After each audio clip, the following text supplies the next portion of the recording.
Blazer. I work with REI Live SRQ and Investor Quarters out of Sarasota, Florida. I am so excited to have Rick with us today. He is a vice president of loans for Sabal Palm Bank, which is a local bank here, and they have really made an effort and taken a true passion in helping everybody through the coronavirus. And Rick will be telling us a little bit about loans, what they're still doing, as well as the programs that they're offering to help small businesses and individuals through this time as we come out of it and continue to get back on our feet. Thank you so much. Actually, Dan's out of state. Catherine, you just cut out again. Really, how do you? Oh, can you hear me now? Can you hear me? I can hear you. Okay. If you just want to give me the thumbs up whenever you want me to start talking, I'll go ahead.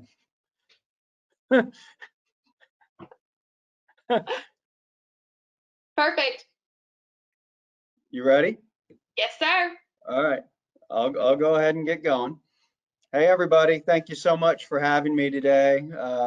Yeah, I'm Rick Halloran. I'm Executive Vice President and Chief Lending Officer over here at Sabal Palm Bank. And we've got a lot going on these days. These are really, really strange times that we're in. So I thought I would just take you all through sort of the state of the industry right now and what we're seeing out there, what's going on, and then how we as a bank, as a community bank, approach our real estate lending and the lending that we do. And we are basically a 3-branch, locally owned, locally operated community bank. So everything that we do is done right here in Sarasota. So what's going on right now is you all have probably heard PPP program, PPP program, PPP program. That's all anybody's heard. And this is the stimulus package being put together by the government to get as much money in the hands of employees being affected by the COVID-19. So we basically, as a bank, about 2 weeks ago, restructured our entire organization in an attempt to process as many of these loans as we possibly could and get as much of that roughly $600–700 billion of money out of Washington, D.C. and here into Sarasota. So that's what we've been doing for 2 weeks straight now. And I think we're up to about 600 loans that we as a little community bank have processed, and which will probably be about $55 million in fundings that we do right here in our community. And fortunately, we're able to get it done in about a week's period of time. And those companies have that money in their accounts already. So we're a firm believer that the communities that find a way to get as much of that money as possible are the communities that will get to the other end of this pandemic and in better economic shape, financial condition than other communities. The communities that don't get their share of that money will have a more difficult time coming out of whatever it is, whatever period of time we're going to be in this for economically. We as a bank also put together, right when this pandemic started, we converted our entire loan portfolio over to an interest-only basis for the rest of the year, foregoing principal payments from all of our borrowers if they elected to opt in, and that'll probably throw another $6 million into our community as well between now and year end. So I know there's a lot of different news out there about how the PPP program's going, how the banks are doing, and I can just assure you, everybody being in this market area here, that we're doing everything that we can to get our share of that pot of money into Sarasota and Manatee counties. We've seen some pullback in the lending arena because of COVID-19, quite frankly. We're seeing some banks take pause out there in some of the stuff that they're doing. One interesting thing, the regulators have basically told us, hey, we expect you to do what's right for your existing borrowers, or you've already got loans on the books. You can do interest-only programs for them if they're impacted by COVID-19 or if they think they're going to be impacted. You can do deferral programs for them where you defer principal and interest payments. However, they continue to say you cannot originate new loans to borrowers that you think are going to be going into default in 30, 60, 90, 120 days. So you have to assess the impact of COVID-19 on that borrower, on whatever it is that you're lending on, and you have to make the right decision as if there is no COVID-19 out there. We don't want you originating loans that are bad from the get-go. So that's interesting. That's put us in an interesting predicament as lenders as to how we go about doing that. So anyway, one thing that just came out yesterday that we're trying to find more about is, many of you are probably familiar with the Fannie Freddie secondary market, secondary loan market. Well, now Fannie and Freddie has come out and said that you will not be eligible, you are not eligible for a loan in the Fannie Freddie secondary market if you have taken on or if you have accepted a loan deferment on an auto loan, a home loan, anything like that. You won't be eligible for a Fannie Freddie secondary market loan until you've gone 12 months from getting out of deferment and you've made all of those payments successfully. You haven't been past due. So, if you all are like me, I think I've received a piece of mail for every loan I have, whether it's an auto loan or a home loan, offering payment deferrals, right? Banks are handing them out like popsicles. Take them, take it, take it. Well, I'm not sure how many people understand that by taking that deferment, what you are acknowledging to Fannie and Freddie, to what Fannie and Freddie are assuming, is that you took it because you need it and you doubt because you're having a difficult time making your loan payments. And so what Fannie and Freddie is saying is that if you're having a difficult time making loan payments on any of your loans, you should not be going into debt more right now until you've successfully come out of those deferments arrangements. So that's interesting. Hopefully, and we think there will be some relief on that at some point in time, because it just seems to me 12 months after you're out of deferment, that's a long time to keep somebody out of the secondary market, whether it's for primary residence, a loan on a primary residence, or whether it's for an investment property loan. So we'll see where that goes. A lot more income verifications are being done right up until your point of closing. All of the secondary market lenders have notified us and said, hey, we're having some problems with people taking out loans, originating loans, and in the first or second month requesting deferment of payments. And so they don't want that to happen. So what they're doing now is, and we act as a broker into the secondary market arena. So what happens now is the secondary market lenders are requiring us as the mortgage broker to basically verify if the person is self-employed. We've got to verify right up to the point of closing that their business is still open, it's still operating, and they've still got their income coming in.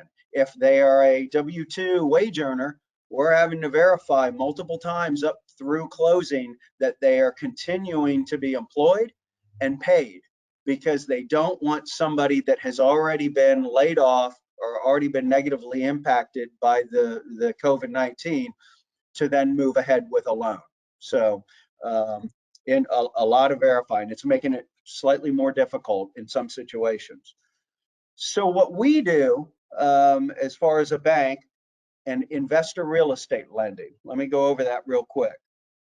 So investor real estate lending for residential properties, and I'm talking about single family residences, duplexes, triplexes, quadplexes, right? We can do those one of two ways here at the bank. We can either put it into the secondary market and get our borrower a long-term fixed rate, 30-year, 15, 20, 30-year fixed rate, okay? And that's where we act as a broker on that. That's a secondary market loan. The one catch to that, because many times that is the type of loan where you get the best deal, long-term fixed rate, okay? The downside to that is that it must be owned, that property must be owned in your personal name. It cannot be owned in an LLC, okay, to go secondary market Fannie Freddie. There are some groups out there that have the ability to place LLC owned residential property out there into another market. It's not the secondary market, it's not Fannie and Freddie, but they're able to do those loans and broker them out. We can also take a residential investment loan and put it in our portfolio. So, or maybe you don't meet the guidelines of the secondary market. Maybe you own that property in an LLC, like most attorneys will tell you should own the property for liability purposes, right? And in that case, what we do is we originate the loan right here. We make all the credit decisions. We underwrite the loan. We close the loan. It's on our books. The difference between that and a secondary market loan is that our loan is an adjustable rate loan. It's a 3-year, a 3.3, or a 5.5 adjustable rate loan, meaning if it's a 5-year adjustable rate, it's fixed for 5 years and it adjusts every 5 years after closing to a formula over the 5-year treasury note. And that's in the all laid out in the promissory note. It's still we typically do those on a 25-year kind of basis, 25-year amortization, but we've just got a rate reset every 5 years. So that's how we take care of portfolio investment loans. When we look at those here in the portfolio, and I think most investors really enjoy working with us on those because we can get them an answer very quickly. And what I mean by that is I'll go through the process real quick. Let's say you call me on the phone and say, here's the property I've got, I'm looking at. Here's the address. Here's the cash flow. Here's my rent. Here's what I think the taxes, insurance, maintenance going to be. I can run a very quick cash flow and I will back into a loan amount that we will lend on that property based on the cash flow. And I can tell you right over the phone, hey, based on what you've told me, it looks like we would lend this much on that property. And it would be subject to an appraised value of no more than 80, a loan to value no more than 80% based on an appraisal. So a lot of times we can give a customer a pretty good comfort as far as where they'll be on loan on an investment property in 30 minutes, something like that. And then because all of our decision making and our approvals are done right here between myself and the CEO of the bank, when we tell somebody, yeah, it looks pretty good, there's very rarely, unless something pops up in our underwriting that nobody ever told us about, as far as skeletons in the closet history, something like that, there aren't many deals that don't get done based on the parameters that we talked about. So we think we can get things done pretty quickly and give people a really, really good sense of dollar amount of loan, whether they can get it done with us. You know, there's an old saying that the only thing worse than telling somebody no, you can't do it for them, is a long drawn out no, you know, and we want, if we have a no, we want it to be really quick. And we want to be able to tell you maybe how you could adjust the deal or what you could do in order to get a yes. So there have been a lot of properties out there because of where prices have gone. Prices have been pretty robust here on the west coast of Florida. So a lot of these properties that we look at these days, rents have not kept up with prices. And so what that's resulting in is if I look at the cash flow of a property and the purchase price, it may be a purchase price of $200,000. And I may say, hey, I can do a loan on this property based on the cash flow of say $140,000. You come up with the rest as far as the equity piece. Now, some people say, but I thought you could do 80% of purchase price. Well, I'm always backing into the cash flow number first, the loan amount based on cash flow, and getting to that loan amount. We're cash flow lenders. We learned from the Great Recession that it's good to be a cash flow lender and not just an asset-based lender that's lending on appraised values all the time, but to look at the cash flow. So that's what we do. And we try to set up every one of our investors so that they don't have to worry about every single month writing a check to support that property, to support shortfalls. We want our investors in our portfolio to be able to put a property to bed and just leave it and have it work for itself. And they get excess cash flow from that property month in, month out. That's what we're trying to structure when we do our investor real estate lending. Rick, can you hear me? We do purchases, refis, we can do cash outs, we can even do acquisitions of multiple investment properties. So I think we've done a couple here in the bank. where we've had one loan and we've secured it by 12 to 15 different residential properties, duplexes, single family residences, an entire portfolio. It's difficult to find lenders out there that'll do that because the closing process is not an easy closing process.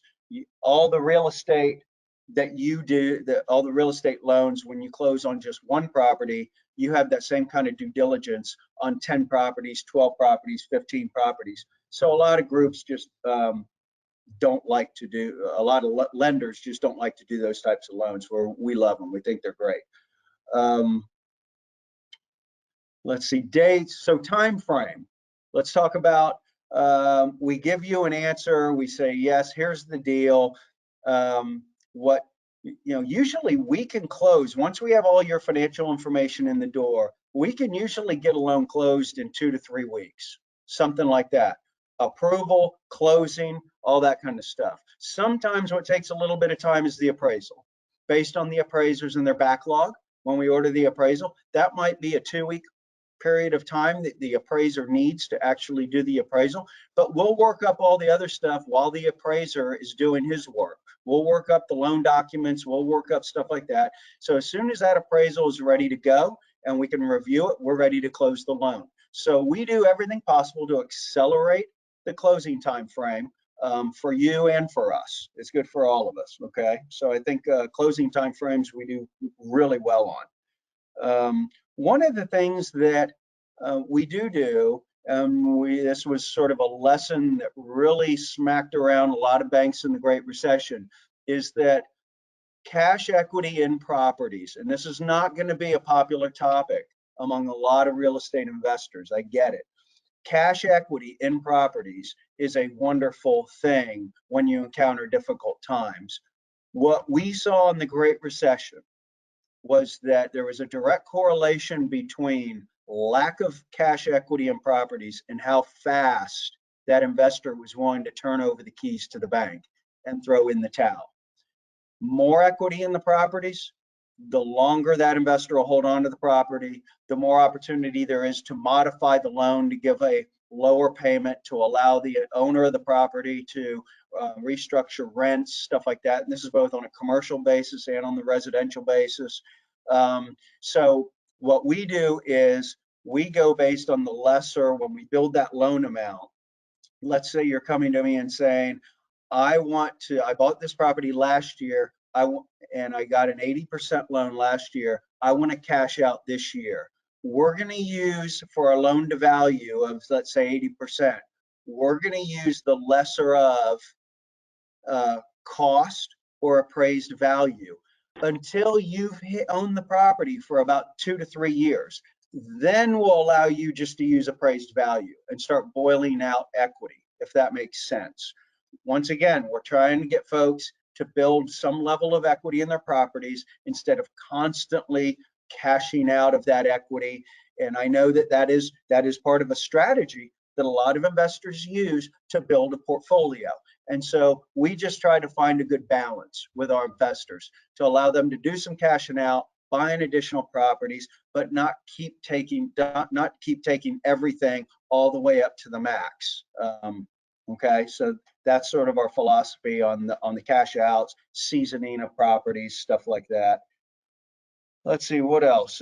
Right now, for example, in the secondary market, so this is where we'd be putting your loan, Fannie Mae, Freddie Mac, secondary market. Number one, we can do 10 of those for you per borrower. Secondary market can take 10 properties per borrower and put them into the Fannie Mae, Freddie Mac. Right now, they're 30-year fixed rates on those kinds of properties. Investment properties in the secondary market are about 4 1/8 to 4 1/4. Okay, 15-year fixed rates are at about 3.875 to 4%, something like that. And that's fixed 30 years, 15 years. Okay. If we were doing something in our portfolio, so let's say you own the property in an LLC, investment property, we're doing something in our portfolio, that 5-year adjustable rate that we would be looking at doing would be somewhere in the mid to upper 4s, probably about mid 4s, something like that. Think what else? Commercial properties, office space, retail construction, owner occupied, we do all of it. It's easier for me to explain what segments do you not do than what segments do you do, because most of the segments in the real estate world we do take a look at and we do want to be involved in. The stuff that we don't do is the stuff that is pure speculation. I'm buying a piece of raw land. It doesn't have any income attached to it. Someday I might build an investment property on it. I'm just going to hold it. Yeah, not really for us. Non-income producing, raw land. If things go the wrong way, that one could take a pretty hard hit. I'm going to buy an office center and it's 100% vacant. And I'm just going to assume that I can attract the tenants and get them in there. Yeah, maybe not. I'm not sure that we'd be so wild about that one. Now, a residential property that's vacant, but you've got the ability as the owner of that property to carry it while you look for a tenant, or say a duplex, quadplex. If it's vacant, we'll just take a look at your other cash flow, other income, other cash flow, to make sure that you've got enough to be able to hold you over until you find a tenant and put tenants in there, if that makes sense. Okay, so we try to be flexible on that. Hotels, motels, we're getting up to our thresholds there, and hotel, motels, we've got a pretty full bucket of that kind of stuff right now. So we're not finding a lot of opportunity to do that kind of stuff. And I think that's about it as far as my summary of secondary market, portfolio lending, what we try to accomplish. I wish I could hear everything, but I can't. So I don't know whether I'm getting booed or not. But one thing I do know is that, you know what, right now, when barbershops and hair places have been shut down, it's good to have a lack of hair. This haircut was done this morning in my backyard with my clippers. So I'm offering haircuts to the guys here in the bank who can't seem to get one, and they're looking a little scraggly these days. Oh, that's funny. That's really funny. If anyone has questions, you can put them in the comment box. I'll put another thing there, and I will text them to Rick, because that seems to be the best way to communicate. Rick, I'm sending you a text message. So, seasoning you for the tenants on refis. Except for it auto-corrected me.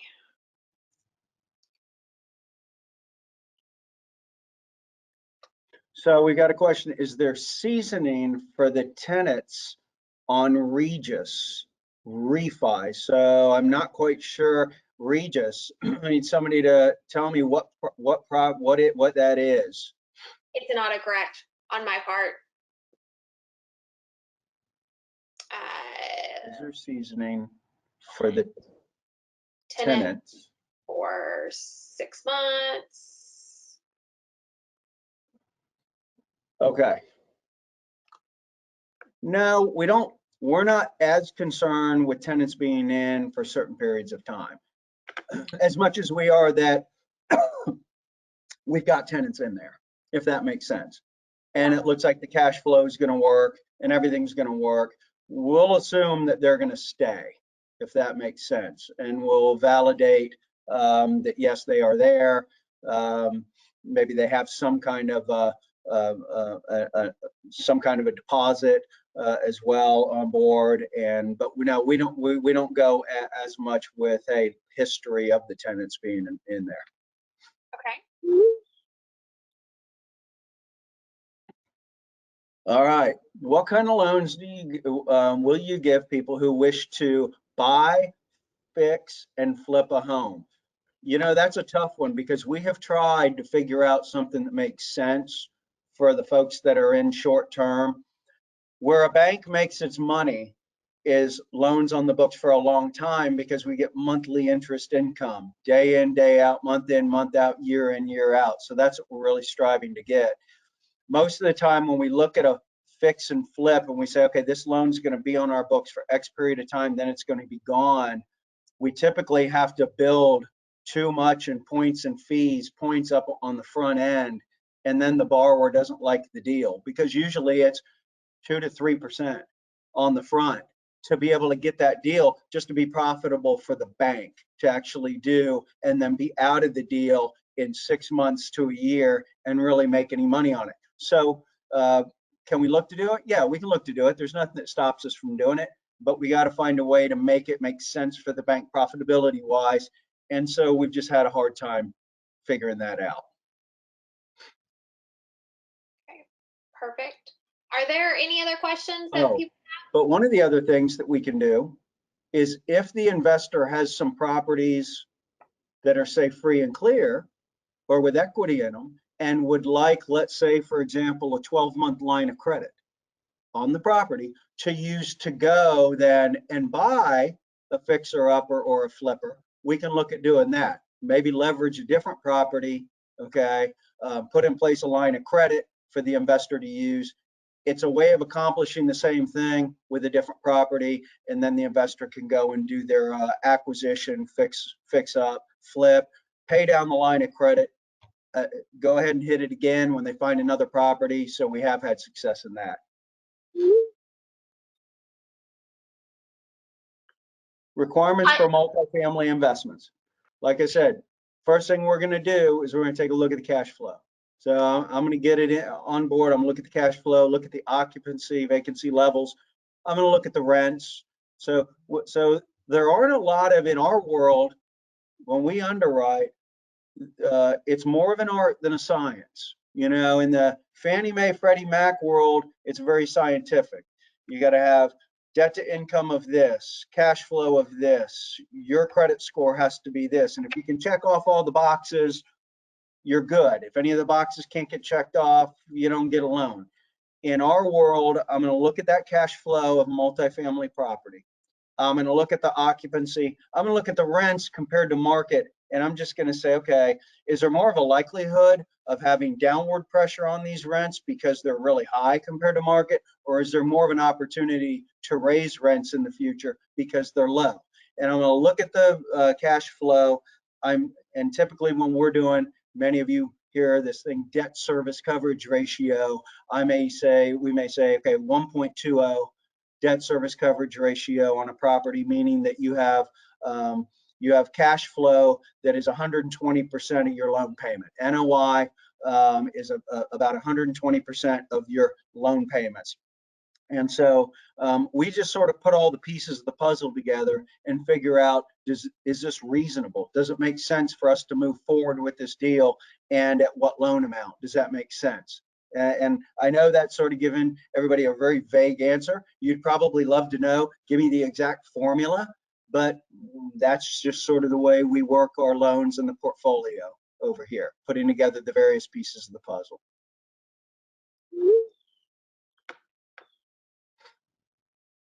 So minimum credit score required. We are typically in the roughly 680 range for minimum credit score, and it varies a little bit because that comes into play really a little more succinctly when we're doing a residential loan or a consumer loan for somebody, and we have to meet very specific consumer lending guidelines, rules and regulations, where everything has to be done the exact same way. We do our residential investor loans as business loans. They're not consumer loans. They're not residential loans.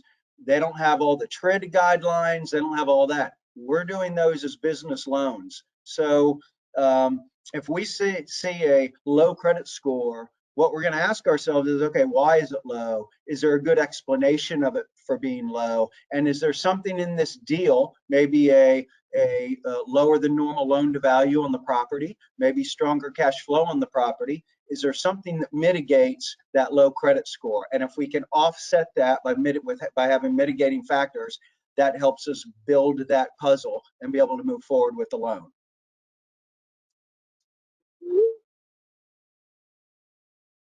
Let's see, if tenants have exceeded their initial 1-year lease and continue renting month to month, will you as a loan officer require a new lease to be signed before making a decision on the home equity loan for purchasing additional property rental? No. We won't necessarily require that you go and have a new lease signed. That sounds like something, for example, that you would have to do in the secondary market world is get a new lease signed and not allow tenants to be hanging out there on month to months. And I guess it would depend on the marketplace. Right now, we have a very strong rental market. We are confident as a bank that if that tenant goes, you can fill that spot pretty quickly right now. So that gives us a lot of comfort in you being able to go ahead and carry month-to-month tenants without leases. Hope that makes sense.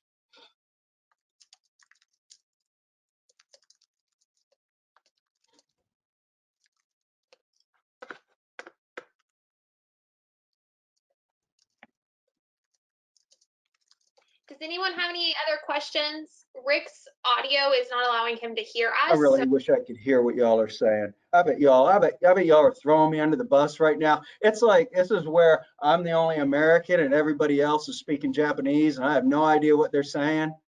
And I'm just shaking my head. Oh, contact info. All right, contact info. Yes, once again, Rick Halloran at Sabal Palm Bank. My email address is rhalloran, HALLORAN,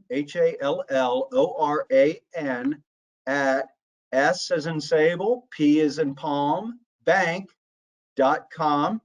And my telephone number is area code 941. Which one do I want to give? All right, 806-0423. So feel free to give me a call if you want to walk through any scenarios, any challenges you're having, any ideas. Be glad to talk to you and help. We'd be glad to help you guys out any way that we can. Okay. Perfect. Thank you so much, Rick. And I really appreciate your time.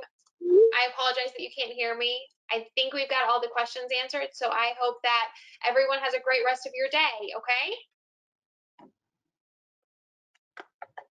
Bye, Rick. Bye. Thank you very much. I really appreciate it.